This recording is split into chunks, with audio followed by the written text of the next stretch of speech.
Well, welcome to our final segment on the article of significance today's session with Mona and Brooke and Rebecca. And we're going to be talking about this final article, which is going to be on the TuttlenumbNow intraosseous method for pulpal anesthesia. So Mona, why don't you go ahead and tell us what this article is all about? Sure. So this study by Dolphin and colleagues is titled Efficacy of the TuttlenumbNow Intraosseous Method for Pulpal Anesthesia in the Mandibular First Molar.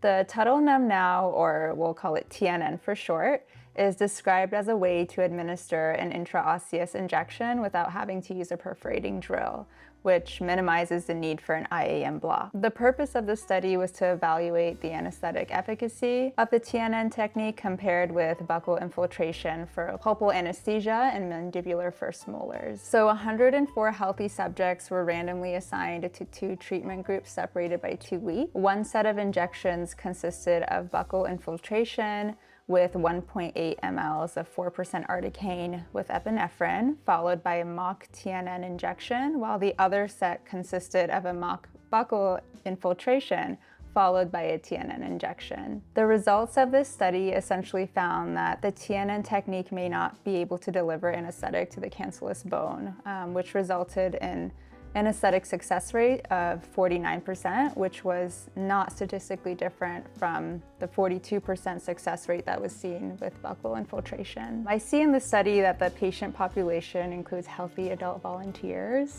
with no significant dental history, whereas we know that teeth with pulpitis are more difficult to anesthetize.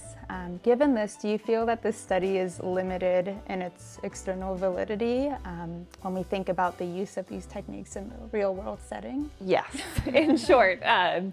So we know that the physiology of a pulpitis patient is significantly different than a kind of healthy restorative patient with minimal caries. Speaking for our office, I wouldn't consider an intraosseous method or even an infiltration method alone as adequate for mandibular first molar anesthesia. I think what's interesting is, this demonstrated that it really wasn't any better than infiltration anesthesia. But going back to our pulpitis patients, I wouldn't be going to this technique in the first place. I think where it is helpful is, demonstrating that perhaps this technique is inadequate and comes with risks. If we go into the results section, the authors point to the risk of papillary necrosis as a significant risk factor for utilizing this technique. Postoperative pain, it significantly altered occlusion on the teeth for a period of time. So yes, I agree that this is limited in its application. Yeah, so you guys both agree. So yeah. Yeah, I mean, I can comment a little more if that's helpful.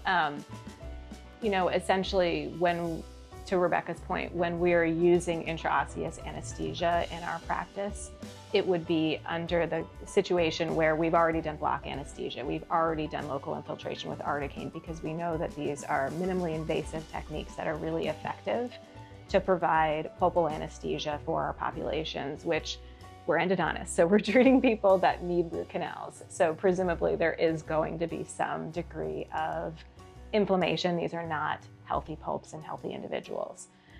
Even in the pre-prosthetic endo situations, we know that we need patients to be numb to do a really good job on our care. I remind patients of that. I want you to be totally comfortable so I can do my best work here. And so we wouldn't be applying intraosseous on its own. And so, to fully extrapolate and say that this data, would really be applicable for our patient population when we might be using this as adjunct anesthesia, that's not how the study was done, and so we can't necessarily directly apply that. Yeah, I mean, to me, it touts as TNN as an intraosseous anesthesia technique, and yet there's nothing intraosseous about it. It's essentially, I was looking at the design and I said that, well, what is really the advantage other than the fact that you could just push on a needle a little bit more? I don't see what problem it solves. It can't be solved with just a standard regular needle. So in that effect, it's not surprising that it will have no, advantages over just regular infiltration. And as Brooke and Rebecca both said, I think intraosseous anesthesia is a great form of anesthesia, but as adjunct, it's, it does have additional side effects, trying to perforate the bone in terms of healing and things like that. and it shouldn't be used, as I've seen by other people out in the thing, as a primary method of anesthesia because of these risks. So I think this, as we were talking about, is that sometimes it's better to know, and these kinds of studies are helpful and important when they show that something is not helpful because of the fact that, a group like these, the Al Readers group, that are a very great group of people that are doing studies and unbiased studies in this area of anesthesia, can help us know whether so much of the marketing and things that we see actually pan out to actual advantages clinically, or do we end up being our own placebos when we choose to use some products versus others. Well, I mean, we know that the addition of infiltration to blocks has been shown, especially with, septicane or with articaine and so on, to be advantageous. Do you find, obviously for mandibular first molars, that's usually our bread and butter and difficulty. What is your routine for doing a hot tooth that has on your first molar that is going to be a problem? It doesn't have swelling, but it is going through necrosis. I mean, I think our standard technique is similar. Going back to research from this group at The Ohio State, we're using 2 carpules of block anesthesia, lidocaine or carbocaine, plus going back to research from Kana and Agrawal and infiltration with septicane, with articaine, giving it time to work. Pulpal anesthesia takes time in a tooth that's necrosing, so making sure we give that patient. How much time do you give? 20 minutes for our patients, and going back and retesting that tooth with cold as the gold standard to make sure they're comfortable. If they fail the cold test, going in with our adjunctive techniques, PDL injections, intraosseous techniques, and making sure that those have been effective. It gets the majority of our patients comfortable for care. Do you have a similar approach, Ali? Yeah. I mean, to me, it's the test and verify kind of situation that they use in international affairs. You do your test, and I always say a clinician is basically a person with a bag of tricks that they can apply more and more, and you start by your certain baseline, you test and verify, and if they fail, you add the next level. And then it's an incremental level of increasing the level of anesthesia, because we know anesthesia is essentially is a ladder, and the and doing endodontic procedures and teeth with irreversible pulpitis is the highest rung of the ladder, even more than you need for surgery. So you have to kind of be aware that this is going to happen. And I always start by my conventional stuff, and I start by like 3 to 4 carpules of anesthetic. Do the testing. If that fails, go into intrasulcular, then retest. If that fails, then go into my intraosseous. And if that fails, usually that doesn't fail. But if it would fail at some point, then that's a situation in which I would probably give patient a long-term anesthetic and have them come back the following day.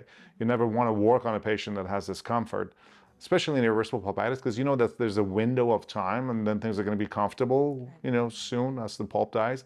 I just don't want them to have pain while I'm working on them, because that's on my kind of, it goes on my ledger. Whereas if they're having, because of their pain from their teeth, that's a different story. So that's the key thing. That's the way I tend to manage patients. Can I just add to that? So, we talk a lot with our patients about this directly, that sometimes these teeth can be challenging to numb up. And what we'll generally do is also consider some of the work where pre-medications can help. Yeah. And so, we know that ibuprofen and acetaminophen can be beneficial. If my patient's coming in and they're already on that, I will say, hey, take that dosage an hour before coming in, because that's going to help this.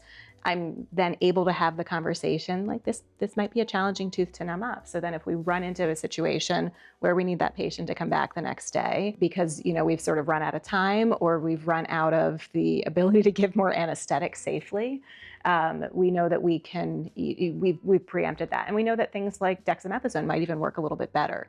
So if we did run into a situation where things failed, we could add dexamethasone to it. There's evidence that nitrous also can potentiate the effects of our local anesthetics, and that's something that we could consider on a different day. Once or twice a year, we run into those patients where maybe they have a really, really challenging history of getting numb, whether it's anatomy, whether it's the tooth. We've gone to sedation dentistry for those situations, and especially if you combine a patient that maybe has anxiety along with a hot tooth, difficulty, getting numb historically, those are, great adjuncts to add. And to be clear, you're talking about sedation with IV sedation with an anesthesiologist coming into the clinic to provide those services, as opposed to benzodiazepines, which don't potentiate local anesthetic. Correct. Yeah. Yes. Exactly. They do help with the benzodiazepines, especially like the shorter term ones. They could give you a little bit of, amnesia. So, so it's painless in retrospect. But that's another factor too. You're absolutely right. The anxiolytics are really helpful in this case. At least, if anything, it could reduce the anxiety, which is a factor in terms of lowering the threshold for pain. But ultimately, having a number of tools at your disposal to help build into addressing patients' pains, and then really having a kind of a philosophy of trying to be painless every way possible, starting from your chairside manner and verbal anxiolysis to your to your chemical anxiolysis and the method by which you give the anesthesia. All of those go a long way, and it's important to make sure that you're not telling every patient, as far as I'm concerned, just hang in there, I'll give you intropulpal as soon as we get in there. That's not the way to do it. If they just wait an extra day or two, that pulpal would be necrotic, you could always get in there if needed. So terrific, guys. I think this was really a nice overall thing of these 4 articles. I want to really thank you, the authors of Clinical Endodontics, Dr. Rebecca Butcher and Rebecca Prialis, and Dr. Lynn, who's not here, and Alice, who's not here as well. But this is a really nice book for restorative dentists and endodontists and endodontic residents to have a good overall clinical view of endo. Thank you all for your time, and hopefully we'll do this again. No, we'd love to. Thanks for having us. Thank you. Thank you, Mona, again. Thank you. See you in the next video.